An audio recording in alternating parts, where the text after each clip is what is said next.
The rough year for WAPA customers began with longer power outages than usual. Before hurricane season even got going, businesses and residents were plunged into day-long darkness several times after aging equipment at St. Thomas and St. Croix's power plants failed them. And we did have a unit trip offline, unit number 23, which we considered to be our workhorse.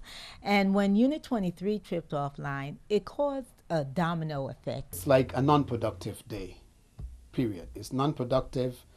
The expenses and the costs of operations continue, but the return from those expenses and commitments are non-existent. But that was just the beginning of WAPA woes for the territory. After a tough financial year and the threat of government pay cuts and hiring freezes, WAPA customers said that the last thing they needed was a skyrocketing LEAC rate. St. Croix Senator Alicia Hansen outright stated the LEAC was illegal. The ratepayers and the Virgin Islands have been overcharged by WAPA. Every area that has been submitted to the court has a law to back our claim. It is illegal. The judge presiding over the case has given both sides more time to submit additional information. It was hoped that he would have an answer before Christmas, but so far, no verdict has been reached.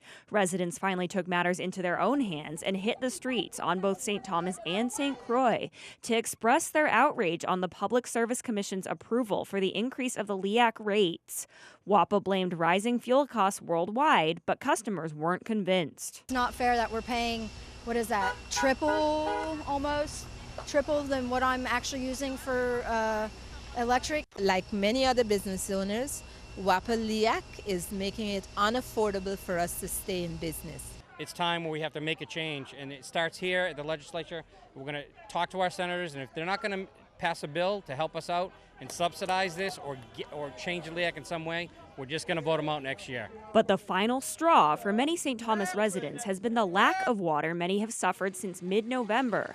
After a series of blown boilers, WAPA's water production facilities were unable to keep up with demand and went from feeding water for 4 hours a day to no water at all in late December. We'll continue to ration tomorrow.